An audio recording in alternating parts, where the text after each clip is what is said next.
Halo anak-anak kelas 9.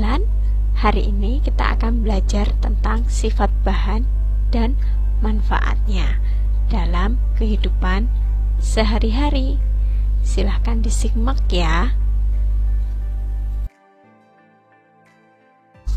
Berikut adalah kompetensi dasar dari pembelajaran kita pada hari ini.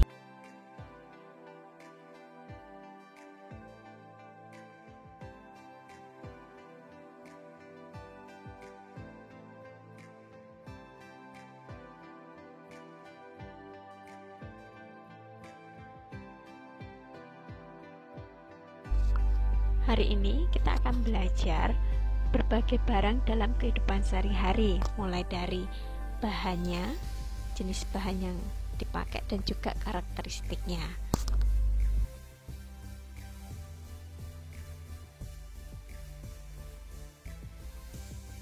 Dalam kehidupan sehari-hari, kita menggunakan berbagai macam alat yang terbuat dari berbagai macam bahan yang berbeda-beda. Ada yang dari bahan alami, ada juga yang dari bahan sintetis, ada juga yang terbuat dari logam dan non-logam. Bahan non-logam dibedakan menjadi polimer, keramik, gelas, bahan biologi, dan bahan lainnya. Polimer adalah tersusun dari gabungan beberapa monomer. Yang pertama, kita akan membahas tentang bahan serat. Nah, secara kimiawi, bahan serat adalah suatu polimer. Berdasarkan penyusunnya, serat ada dua jenis. Yang pertama serat alami, yang kedua sintetis. Kemudian, kita akan membahas tentang yang pertama adalah serat alami. Nah, serat alami ini adalah diperoleh dari tumbuhan hewan dan mineral. Nah, ini diperoleh dari selulosa tumbuhan, misalnya dari kapas, kapuk, dan rami. Contoh lainnya bisa kalian baca dari slide ini.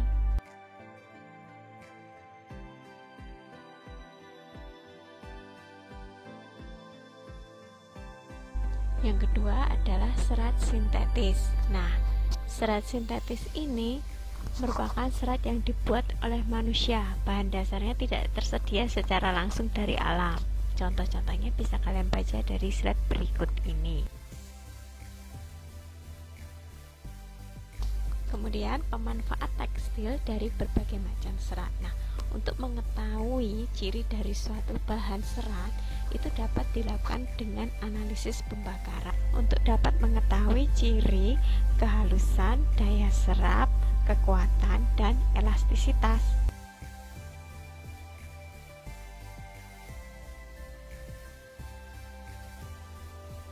Berikut adalah karakteristik bahan tekstil dari selulosa. Bahan terasa dingin, sedikit kaku, mudah kusut, mudah menyerap keringat, rentan terhadap jamur, mudah terbakar. Kalau terbakar, apinya akan berjalan terus, baunya seperti bau kertas, dan meninggalkan abu berwarna kelabu.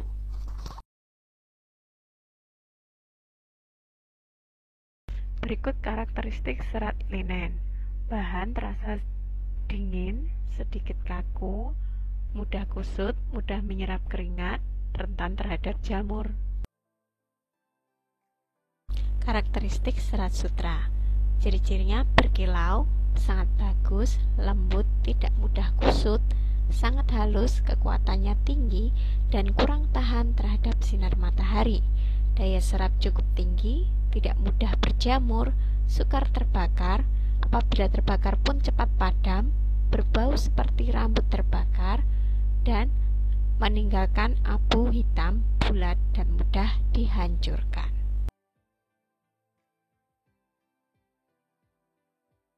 Karakteristik serat wol mempunyai ciri agak kuat, tidak berkilau, keriting, kekenyalan tinggi, elastisitas tinggi, penahan panas yang baik, tahan terhadap jamur dan bakteri.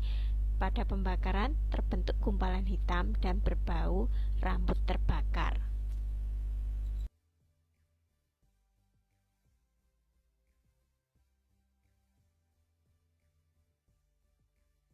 Karakteristik serat asbes mempunyai kekuatan tarik yang tinggi, daya mulurnya rendah, hanya sedikit menyerap air, sangat tahan panas dan api, tahan cuaca, penghantar listrik dan panas yang jelek, sehingga mineral asbes banyak dimanfaatkan untuk pelapis kabel listrik, sarung tangan, dan tirai.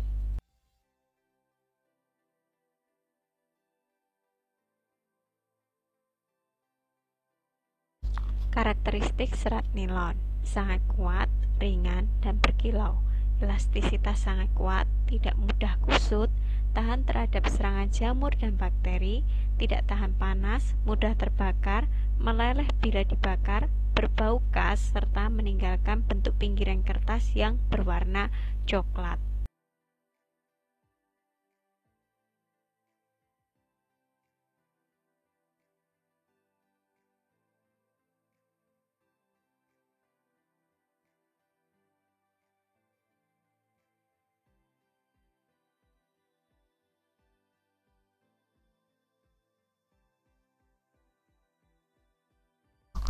Yang kedua adalah bahan karet. Karet dihasilkan oleh pohon karet berupa getah seperti susu yang disebut lateks. Lateks diperoleh dengan cara menyadap, yaitu dengan menyayat kulit pohon atau pada bagian korteks tumbuhan. Secara kimiawi, karet alam adalah senyawa hidrokarbon yang merupakan polimer alam asli hasil pengumbalan lateks alam dan merupakan makromolekul polyisoprena.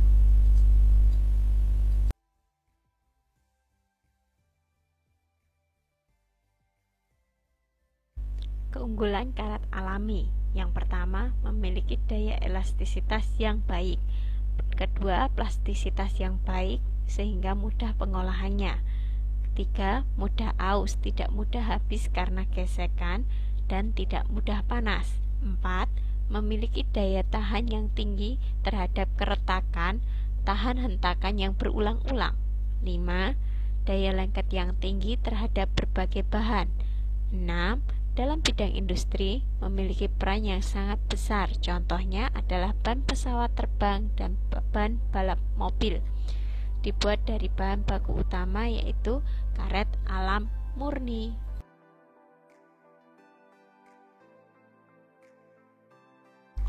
Karet sintetis terbuat dari bahan yang berasal dari minyak bumi, batu bara, minyak, gas alam, dan asetilin.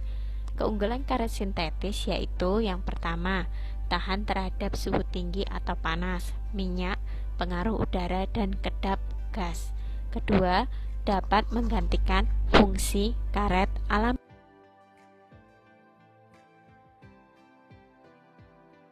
Beberapa jenis karet sintetis dengan sifat dan kegunaannya. 1. NBR memiliki ketahanan yang tinggi terhadap minyak, digunakan dalam pembuatan pipa karet untuk bensin dan minyak, membran, sel, gaskot, serta peralatan lain yang dipakai dalam kendaraan bermotor. Kedua, CR. CR dengan ciri tahan terhadap nyala api, digunakan sebagai bahan pipa karet, pembungkus kabel, sil, gaskot, dan sabuk pengangkut. Yang ketiga, IIR. Mempunyai sifat kedap air, digunakan untuk bahan ban bermotor, pembalut kawat listrik, pelapis bagian dalam tangki, tempat penyimpan lemak dan minyak.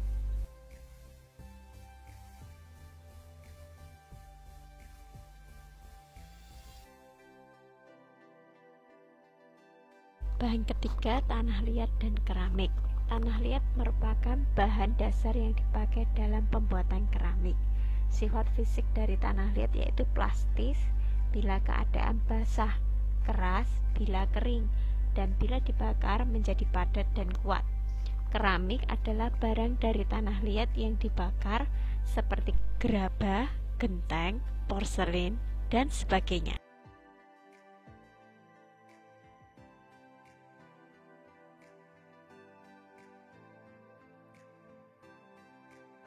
Keramik terbagi dua kelompok, yaitu yang pertama, keramik tradisional yang bahan bakunya dari tanah liat. 2. Keramik halus atau keramik teknik yang bahan bakunya dari oksida logam atau logam seperti Oksida logam digunakan sebagai elemen pemanas semikonduktor, komponen turbin, dan pada bidang medis.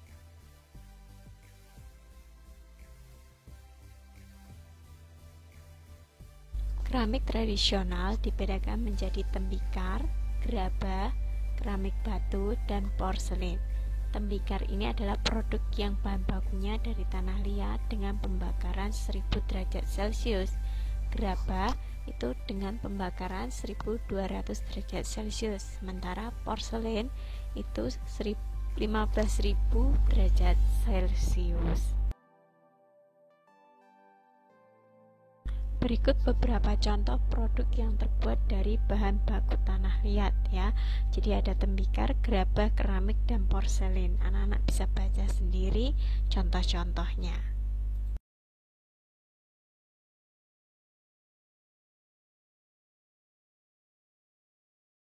Ready mix adalah keramik yang dibuat dari bahan tanah liat yang sudah dalam bentuk kemasan siap pakai. Nah, teknik pembuatan keramik ini ada 3. Pertama, pembentukan tangan nasu atau hand building. Kedua, teknik putar atau drawing. Dan yang terakhir adalah teknik cetak atau casting.